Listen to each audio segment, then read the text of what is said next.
ఛాయా సలిల దుర్భగాహ. లోకులందరికీ రెండు మాత్రం చాలా కష్టంగా ఉన్నాయిట. ఏమిటి? ఛాయ. ఎక్కడైనా నీడగా ఉంటే వాళ్ళు అందులోకి వెళ్ళటం లేదు. ఇప్పుడు చలి ఎక్కువగా ఉంటుంది అక్కడ. ఛాయా సలిల. సలిలం అంటే నీళ్లు. నీళ్లు కూడా దుర్భగాహ, వాళ్ళకి చాలా కష్టంగా ఉన్నాయి. ఎందుకని? నీళ్ళప్పుడు ఎవరు పోసుకుంటారని? నీళ్లు పోసుకోరు, నీళ్ళు ఎక్కువ తెచ్చుకోరు, నీళ్ళు ఎక్కువ వాడుకోరు. నీళ్లు చేపించి స్నానం చేయండి అన్నారు అనుకోండి, అయ్యి బాబా ఇప్పుడు ఏంటంటే బాబా స్నానం చల్లేసుకోవచ్చా అండి? 3 మాటలు అంటారు. తేలిగ్గా స్నానం చేసిన ఫలితం ఇవ్వడానికి మంత్రం ఏముంది అని అడుగుతాడు ప్రతివాడు హేమంత ఋతువులో. ఎందుకంటే అప్పుడు స్నానం చేయలేడు. ఇప్పుడు నదీ స్నానం చేయమన్నారు అనుకోండి, 4ంటికి వెడదామా అండి అంటే, ఎందుకంటే 3:30కి వెళ్ళిపోదాము అంటాడు. ఎందుకంటే చల్లగా ఉంటుంది, అప్పుడు తెల్లవారకట్ట స్నానం హాయిగా ఉంటుంది. ప్రతివాడు బయలుదేరుతాడు. హేమంత ఋతువులో ఎవడో వెళ్ళడం. నివృత్తాకాశ శయనాహ. ఎవ్వరుట బయట పడుకోవడం మానేశారట. అదే వేసవికాలం అయితే మేడ మీద మంచం అయ్యవాయ్ అక్కడ పడుకుంటానంటాడు. ఆ జాజి పందిరి వాసన వస్తుంటుంది, ఎంత బాగుంటుంది, హాయిగా పైన మేడ మీద పడుకుంటానంటాడు. ఇప్పుడు ఎవడు పిట్ట కూడా పైన పడుకున్నవాడు లేడు. పుష్యనీత హిమారుణాహ శీత వృద్ధతరాయామాహ త్రియామా యాంతి సాంప్రతం. మంచు విశేషంగా కురుస్తోందిట. చలిగాలులు విపరీతంగా ఒళ్ళు కురికేస్తున్నాయా అన్నట్టుగా చలిగాలు లేస్తున్నాయి. రాత్రులు దీర్ఘములయ్యాయి, పగళ్ళు హ్రస్వములయ్యాయి. అంటే పగటి కాలము తక్కువ, రాత్రి కాలము ఎక్కువ. మంచు విపరీతంగా పడుతోంది. వన్యప్రాణులు అంటే అరణ్యంలో ఉండేటటువంటి ప్రాణులు కూడా ఆ చలి దెబ్బ తట్టుకోలేక గుహల్లోంచి బయటికి రావట్లేదుట. కర్పూర పుష్పాకృతిభి శిరోభి పూర్ణతండులై శోభంతే కించిదానమ్రాహ శాలయ కనకప్రభ. బయటికి వచ్చి పంటల వంక చూస్తేట తలబరువు అంటారు చూసారా, అలా పచ్చటి కంకులు బాగా ధాన్యం పట్టి బరువెక్కిపోతే మొయ్యలేక వరి మొక్కలు ఇలా వంగిపోయి కంకులతో ఉన్నాయిట. ఖర్జూర పుష్పాలు ఏ రంగులో ఉంటాయో అలా పచ్చబంగారమా అన్నట్టుగా పొలాలన్నీ పసుపు రంగులోకి మారిపోయాట. సస్యకేదారాల అని ఆకుపచ్చగా ఉన్న పొలాలు పంట పండిన తర్వాత పసుపచ్చగా అయిపోతాయి. కంకులతో ఉన్నటువంటి పొలాలు మా తూర్పుగోదావరిలో ఇక్కడ ఉంటుంది. పంటలు ఎక్కడున్నవాడికి ఆ ప్రాంతాలు జ్ఞాపకానికి వస్తాయి కదండి. అందుకని ఆ పచ్చటి రంగు మారిన పొలాలు ధాన్యలక్ష్మి ఇంటికి వస్తోందని గుర్తు. అవశ్యాయ నిపాతేన కించిత్ ప్రక్లిన్న శాద్వలాహ వనానాం శోభతే భూమి వినిష్ట తరుణాతపాహ. మంచు రాత్రంతా పడడం వల్ల పచ్చిక బయళ్లలో పచ్చగడ్డి యొక్క చివర్ల భాగంలో మంచు బిందువు పడి దాన్ని పట్టుకుంటే అది ఏమవుతుందంటే ఆకుపచ్చ గడ్డి పరక చివర ఓ తెల్లటి మంచు బిందువు తెల్లవారుతుండగా సూర్యకిరణం దాని మీద పడుతుంది. పడేటప్పటికి ముత్యం మీద కాంతి కిరణం పడితే ఎలా మెరుస్తుందో అలా పచ్చగడ్డి నిండా నీటి బిందువులతో ఉంటుంది. అప్పుడు షూ వేసుకోకుండా మీరు మార్నింగ్ వాక్కి వెళ్ళే వాళ్ళు ఎప్పుడైనా హేమంత ఋతువులో బూట్లు విప్పేసి పచ్చగడ్డిలో నడిస్తే కాళ్ళన్నీ తడిసిపోయి ఇక్కడ వరకు తడి కొట్టేస్తుంది. అంటే మంచు రాత్రి పడి ఆకుపచ్చటి గడ్డి మీద నీటి బిందువులుగా పేరుకుంటుంది. అది చూడడానికి ఎంత గమ్మత్తుగా ఉంటుందంటే ఆకుపచ్చ గడ్డి చివర ముత్యాలు కాశాయా అన్నట్టుంటుంది. ఒక కవి అన్నాడు, ప్రాతర్వేళల మంచు చిన్కుగుమి జొంపంబైన లేబచ్చికల్ శ్వేతశ్రీ తిలకించుటెంతయు రహించన్ సర్వభూతంబులన్ శీతశ్రాంతి వడంకతాన చలయై చిల్బొందు భూదేవికిన్ శీతత్తు ప్రభుడిచ్చు వజ్రముల రాశింబోలే నల్వంకలన్ అన్నాడు. శీతత్తు ప్రభుడు అంటే శీతాకాలము అనేటటువంటి ఋతువుకి అధిపతి. నా ప్రభావానికి వణకనివాడు ఎవడైనా ఉన్నాడా అని అడిగట్టే. అందరూ ఉహుహూయని వడక లోకముర్వీనాథ అని మహాభారతంలో అన్నట్టుగా లోకమంతా ఉహుహుహు అని వణుకుతోంది. వణకనిదంటూ ఎవరైనా ఉన్నారా నా ధాటికి అని అడిగట్ట. ఉన్నది మహాప్రభో, ఒక్క ఆవిడ మాత్రం వణకట్లేదన్నట్ట. ఎవరావిడ? ఆవిడ ఇంట్లో ఉండట్లేదు, బయటే ఉంటోంది. 6 బయలు పడుకుంటోంది. ఆవిడ బట్ట కట్టుకోదు. ఆవిడ మామూలుగా అలాగే బట్ట కట్టుకోదంటే నా ఉద్దేశంలో దుప్పటి కప్పుకోదు, కంబళి కప్పుకోదు. అలా హాయిగా 6 బయలు ఉంటుంది. కానీ ఆవిడ మీరింత ధాటిగా మంచు కురిపించినా ఆవిడ మాత్రం ఏమీ వణకట్లేదన్నట్ట. ఎవర్రా ఆవిడ? నిజంగా నా ధాటికి తట్టుకున్నదైతే నేను ముత్యాల రాసులు బహూకరిస్తానన్నట్ట శీతత్తు ప్రభు. ఎవరావిడ అంటే భూకాంత. భూమి వణకట్లేదుగా, భూకాంత వణకలేదన్నట్ట. ఓ నిజమే రోయ్, ఇస్తున్నాను ముత్యాలు, తీసుకెళ్లి బహూకరించండి అన్నట్ట. భూమి నల్వంకలా భూకాంతకి ముత్యాలు బహూకరించినట్టుగా పచ్చగడ్డి యొక్క చివరి భాగంలో మంచు బిందువులు మెరుస్తున్నాయిట. కాబట్టి తానచలయై చిల్వొందు భూదేవికిన్ సీతర్తు ప్రభుడిచ్చు వజ్రముల రాశింబోలే నల్వంకలన్ అని ఒక కవి హేమంత ఋతువు యొక్క గొప్పతనాన్ని వర్ణిస్తాడు. కాబట్టి అటువంటి మంచుతో ఉంది. వాల్మీకి మహర్షి ఏమి దర్శనం చేశారండి నిజంగా. నృశంస్తు విమలం శీతం ఉదకం దిరధ సుఖం అత్యంత తృషితో వన్య ప్రతిసంహరతేకరం.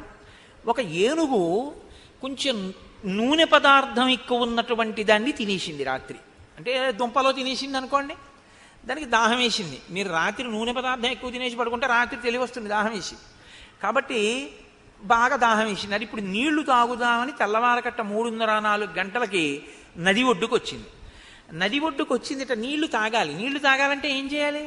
నదీ ప్రవాహంలో తొండం పెట్టి జుర్రను లాగితే చాలా లోపలికి వెళ్ళిపోతుంది. అదిట వచ్చింది, దాహం వేస్తోందిట, నది మీద ఇలా పెడుతోందిట. తొండం నీటికి తగిలే సమయానికి మళ్ళీ ఇలా తీసేసి ఇలా ఇలా ఆడిస్తోందిట. మళ్ళీ ఇలా పెడుతోందిట. ఇంకా తగులుతుందని మళ్ళీ తీసేసి ఇలా ఇలా ఆడిస్తోందిట. ఎందుకని అంటే నీటిలో తొండం పెట్టలేక చలికి, దాహం తీర్చుకోవడానికి నీళ్లు తాగలేక నీటిలో తొండం కూడా పెట్టకుండా బయటే నిలబడిందిట ఏనుగు. అంత చలిగా ఉంది అప్పుడు. కాబట్టి ఎవ్వరూ అప్పుడు స్నానం చేస్తారని మీరు ఊహించడం కూడా కష్టం.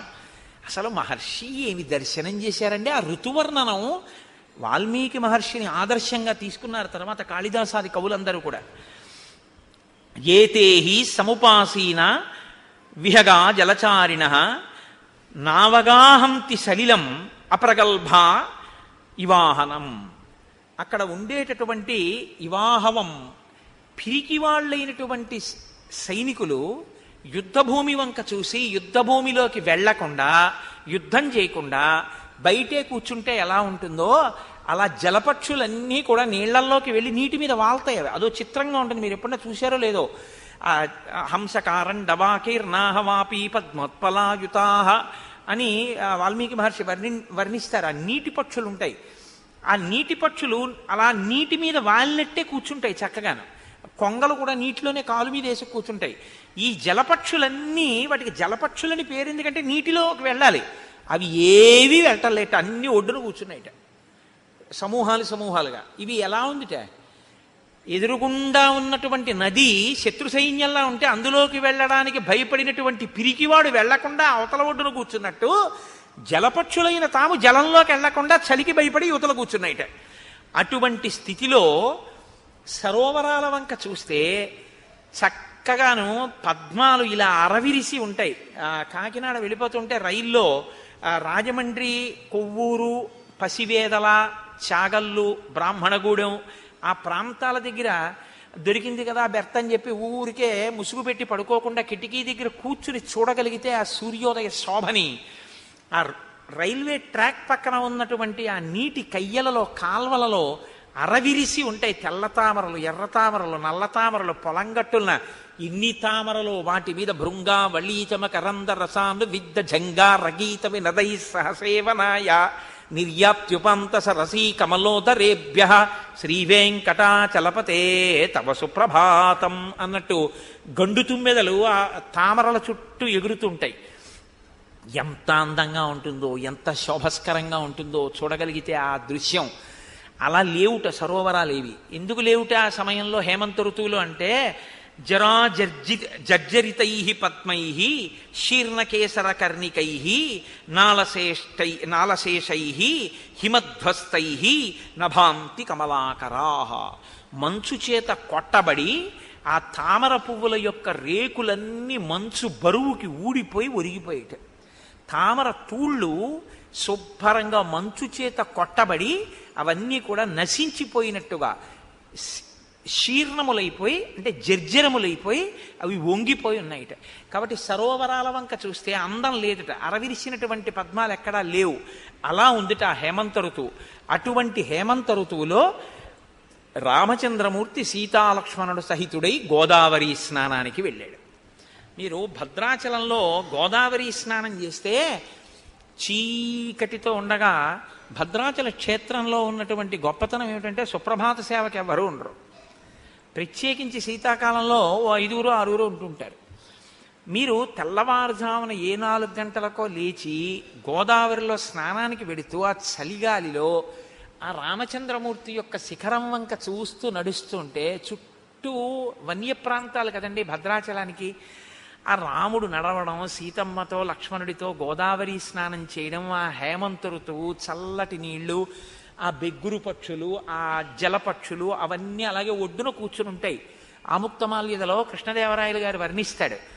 ఈ నీళ్లల్లోకి వెళ్ళడానికి భయపడినటువంటి బాతులు ఇలా కూర్చుని ఉంటాయి ఒడ్డున. కూర్చుంటే కృష్ణదేవరాయలు వారు అంటారు, అవి ఎలా ఉన్నాయంటేట రాజభటులు అనుకున్నారట బ్రాహ్మణులు స్నానం చేసిన తర్వాత పంచె తడిపి ముద్ద కట్టి అక్కడ ఒడ్డున పెడతారు. ఒడ్డున పెడితే వాళ్ళు స్నానం చేసి ఆ బట్ట పట్టుకెళ్ళడం మర్చిపోయారు పాపం. అయ్యో బ్రాహ్మణ సొత్తు, దాన్ని మనం తీసుకోకూడదని భటులు గబగబా వెళ్ళి దాన్ని పట్టుకెళ్ళి బ్రాహ్మణులకు ఇద్దామని పరిగెత్తుకెళ్ళి పట్టుకున్నారట. అది బాతు, అది చలికి అక్కడ పడుకుంది. గుడుగుడు మన చప్పుడు చేసి లేచిందిట. అంటే రాజ్యంలో ధర్మనిష్ట చెప్పడానికి ఆముక్తమాల్యలో కృష్ణదేవరాయలు వారు వర్ణిస్తారు. ఆ పడుకున్న బాతుని బ్రాహ్మణుడు స్నానం చేసి విడిచిపెట్టిన పంచ అని, పంచ ముద్ద అలా ఉంటుంది అని.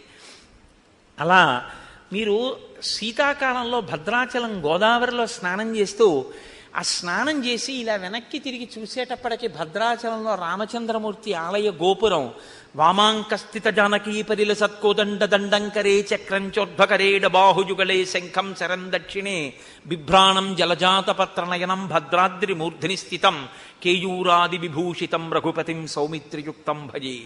ఆ రామచంద్రమూర్తి, ఆ లక్ష్మణుడు ఆ బాణం పట్టుకుని, ఆ ధనస్సు, ఎడమ తొడ మీద కూర్చున్న సీతమ్మ పాదాలు ఇలా కాళ్ళు 2 దగ్గరికి పెట్టి ఆసనం వేసుకు కూర్చున్న రామచంద్రమూర్తి, ఆ లక్ష్మణమూర్తి, ఆ వైభవం, ఆ రామచంద్రమూర్తి ఆలయం, రామాయణం, హేమంత ఋతువు, చలిగాలి, ఈ పక్షులు ఇవన్నీ మీకు జ్ఞాపకం వచ్చి స్నానం చేసి మీరు అలా ఆలయ శిఖరం వంక చూశారనుకోండి, మీ మనసులో రామాయణం మీ ప్రమేయం లేకుండా అలా తిరుగుతూనే ఉంటుంది. మీరు తిరిగి వచ్చి కాటేసుకొచ్చి సంధ్యావందనం చేసుకుంటున్నా మీకు అలా రామాయణమే మిదులుతుంటుంది. ఎంత గొప్పగా ఉంటుందో భద్రాచల క్షేత్రంలో.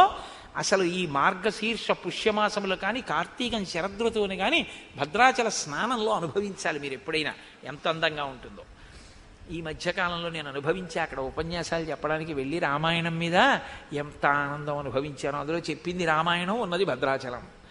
కాబట్టి ఇప్పుడు రాముడు సీతాలక్ష్మణ సహితుడై, లక్ష్మణుడు వస్తున్నాడు అంటే మామూలుగా రాడు, రాముణ్ణి గురువుగా భావిస్తాడు. అందుకని జలపాత్ర పట్టుకుని వచ్చాడు వెనకాతల. సీతారాములు స్నానం చేశారు, లక్ష్మణమూర్తి కూడా స్నానం చేశారు. ఆ స్నానం చేసే ముందు భరతుడు కూడా అవసరం లేకపోయినా అంతఃపురంలో ఉండగలిగినటువంటి వాడైనా అలా ఉండకుండా జటలు కట్టుకుని నారచీరలు కట్టుకుని అన్నయ్య భూషీనం చేసి ఉంటాడు. భరతుడు కూడా ఇదే సమయానికి స్నానం చెయ్యడం కోసమని సరయూ నదికి వెడుతుంటాడు. రాజుగా సంతోషపడగలిగిన వాడు తనంత తానుగా నియమాన్ని విధించుకుని ఎంత కష్టపడుతున్నాడో అని లక్ష్మణుడు అన్నాడు. భర్త దశరథో యస్యాః సాధుశ్చ భరతస్సుతః కథంను సాంబా కైకేయి తాదృశీ క్రూరశీలిని. దశరథ మహారాజు గారి భార్యై అంత ఉత్తముడైన భరతుడికి తల్లి అయి ఆ కైకేయి అంత క్రూరాలు ఎలా అయిందన్నయ్యా అన్నాడు. అంటే రాముడు వెంటనే అన్నాడు, వద్దు ఆ మాట, కైకమ్మని దూషించినటువంటి మాట అనవసరం లక్ష్మణ. భరతుడి యొక్క గొప్పతనానికి సంబంధించిన మాటలు ఏమైనా ఉంటే చెప్పు, ఇంకా వింటాను అన్నాడు.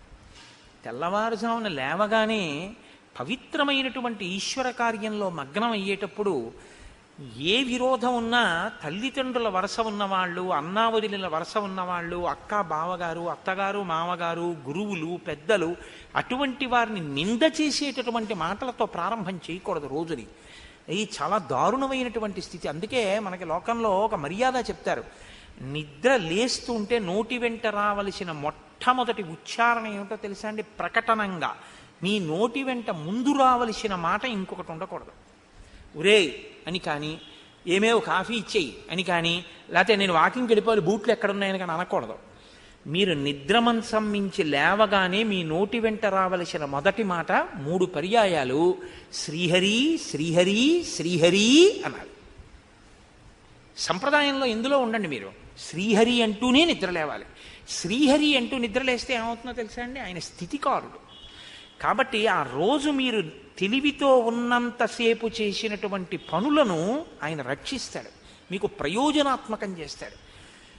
లయకారుడు పరమేశ్వరుడు. లయకారుడు అన్న మాటకి చంపేసేవాడు అన్న అర్థం చెప్పి అనవసరంగా శివుడి విషయంలో అక్కర్లేని కోణాలు తీసి పాపం మూట కట్టుకోకూడదు. లయకారుడు అంటే ఆయన 3 రకాల లయం చేస్తాడు. స్వల్పకాలిక లయము, ప్రళయము అంటే స్వల్పకాలిక ప్రళయము అని ఒకటి ఉంది శాస్త్రంలో. ఒకటి స్వల్పకాలిక ప్రళయం, ఇంకొకటి ఆత్యంతిక ప్రళయం, ఒకటి మహాప్రళయం అని 3 చేస్తాడు పరమశివుడు. స్వల్పకాలిక ప్రళయము అంటే నిద్రని ఇవ్వాలి అంటే శివానుగ్రహం ఉండాలి. శివానుగ్రహం ఉన్నవాడికే నిద్ర పడుతుంది.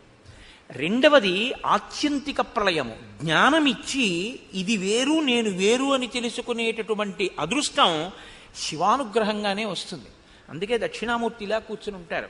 ఈ 3 అవస్థలకి నేను 3 గుణాలకి జాగ్రత్త స్వప్న సుషుప్తులకు వేరుగా జీవుడని ఇలా వేరు చూపించినటువంటి ఈ వేలు 2 కాదు, ఉన్నది ఒకటే అని పూర్ణమద పూర్ణమిదం పూర్ణాత్ పూర్ణమదుచ్యతే పూర్ణస్య పూర్ణమాదాయ పూర్ణమేవావశిష్యతే జీవబ్రహ్మైక్య సిద్ధిగా ఒక్క ఆత్మయే 3 అవస్థలకి సాక్షిగా ఉందని చెప్పడానికి ఇలా చిన్ముద్ర పట్టి ఉంటారు. అందుకే యస్యైవ స్ఫురణం సదాత్మకమసత్కల్పార్థకం భాసతే సాక్షాత్ తత్వమసీతి వేదవచసా యో బోధయత్యాశ్రితాన్ యస్ సాక్షాత్ కురుతే ప్రబోధ సమయే స్వాత్మానమేవాద్వయం తస్మై శ్రీగురుమూర్తయే నమగిదం శ్రీదక్షిణామూర్తయే అంటాం ఆయన గురించి. మహానుభావుడు చిన్ముద్ర పట్టి జ్ఞానబోధ చేస్తుంటాడు. అందున ఇటువంటి పీఠాలు, శారదాపీఠం అంటే శారద అంటే శారద, జ్ఞాపకం పెట్టుకోండి, శారద అవుతుంది. శంకరాచార్యుల వారికి అత్యంత ఇష్టమైన పేరులో శారద. ఆయనకి ఎంత ఇష్టమో ఆ పేరు. నాకు ఎవరైనా శారద అన్న పేరు పెట్టుకుంటారా అని చూస్తూ ఉంటాను. శారద ఎంత గొప్ప పేరు నిజంగా. శారద ఈ లోకము యొక్క సారమును మీకు ఇవ్వగలిగిన తల్లి ఆవిడే బ్రహ్మ సత్యం జగన్మిథ్య, ఈ జ్ఞానం ఇవ్వగలిగినటువంటి తల్లి కాబట్టి ఆవిడ శారద. అందుకని పుస్తకాల వల్ల వచ్చేది కాదు, అనుష్ఠానం వల్ల తెలుస్తుంది. అందుకే పుస్తకం ఎడంచేత్తో పట్టుకుంటుంది ఇలాగా. నన్ను ఆశ్రయించిన వాడికి జ్ఞానమే కాదు, జ్ఞానమంత గొప్పది. దీన్నే కామకోటి అంటారు. కోటి అంటే హద్దు. ఇంత జ్ఞానమే ఇవ్వగలిగిన దానిని నేనేమివ్వలేననుకుంటున్నావు? నీకు నేను ఏమైనా ఇచ్చేస్తాను. నా పాదాల దగ్గర నువ్వు పడగలిగితే నీకు నేను ఏదైనా ఇవ్వగలనని చెప్పడానికి కుడి చెయ్యి ఇలా పట్టుకుంటుంది, అభయహస్తం. ఈ కుడివైపు పై చేతిలో అక్షమాల ఉంటుంది ఇలా తిప్పడానికి. గురువులు చెప్పిన విషయం ఏదుందో అది లోపల నువ్వు తిప్పుతూ ఉండాలి. తిప్పితేనే జ్ఞానం ఆవిర్భవిస్తుంది. కాబట్టి తిప్పు అని చెప్పడానికి అక్షమాల పట్టుకుంటుంది. ఎడమ చేతిలో పైన అమృత భాండాన్ని పట్టుకుని చిలుక ఉంటుంది అమ్మవారి దగ్గర. అంటే ఎవరు అమ్మవారి అనుగ్రహాన్ని పొందుతారో అటువంటి వారు ఇంద్రియములను నిగ్రహించుకుని అమ్మవారి పాదములలోంచి స్రవించేటటువంటి ఆ నిరంతర అమృతాన్ని గ్రోలి మత్తెక్కి ఉంటారు. ఇదే ప్రహ్లాదుడు అంటాడు, మందార మకరంద మాధుర్యమున తేలు మధుపంబు పోవునే మదనములకు నిర్మల మందాకిని వీచికల తూగు రాయంచదనునే తరంగిణులకు లలిత రసాల పల్లవ కాదియై చొక్కు కోయిల పోవునే కుటజములకు పూర్ణేందు చంద్రికా స్ఫుటిత చకోరముల కరుగునే సాంద్ర నిహారములకు అంబుజోదర దివ్యపాదార వింద చింతనామృత పాన విశేషమత్త చిత్తము ఏ రీతి ఇతర విషయంబు చేరనేర్చు వినుత గుణశీల మాటలు వేయునేలా అంటాడు. ఆ పరమేశ్వరుని యొక్క పాదార విందములను నిరంతరము మనసులో స్మరించడం వల్ల కలిగేటటువంటి ఆనంద రసామృతమును ధారలుగా గ్రోలడం వల్ల కలిగినటువంటి ఆ సంతోషములో మత్తెక్కి తైతక్కలాడేటటువంటి హృదయం ఇతర విషయముల యందు చేరమంటే ఎలా చేరుతుంది? నన్ను ఇవాళ నువ్వు లోకం గురించి తిరుగు అంటే ఎలా తిరుగుతాను అని అడిగాడు. ఇది ఇవ్వగలిగినటువంటి తల్లి కనుక అటువంటి ఆనందంతో ఆ భగవద్వాక్యం చెప్పినా విన్నా ముఖం ఎర్ర పడిపోయి సంతోషం ప్రకటనమయ్యేటటువంటి మహాపురుషుల యొక్క మాటలు నేను ఎప్పుడూ నా దగ్గరికి తెచ్చుకుని వింటూ ఉంటానని చెప్పడానికి ఎర్రబడిన ముక్కుతో ఉన్న చిలుక ఆవిడ చేతుల మీద వాలి ఉంటుంది. అంటే అటువంటి ఆవిడ కావ్యాలాప వినోదిని, ఆ భక్తితో చెప్పేటటువంటి వాళ్ళ యొక్క కావ్యాలాపములను ఆ తల్లి వింటూ ఉంటుంది. అందుకని ఎడం చేతిలో పైన అమృత పాత్ర, దాని మీద చిలుక ఉంటాయి. పుస్తకం చదువుకోవడానికి పనికొస్తుంది. చదవడం కాదు, అనుష్ఠానంలోకి గుర్తు పెట్టుకుని స్మరించడం ముఖ్యం. అందుకని అక్షమాల కుడి చేతిలో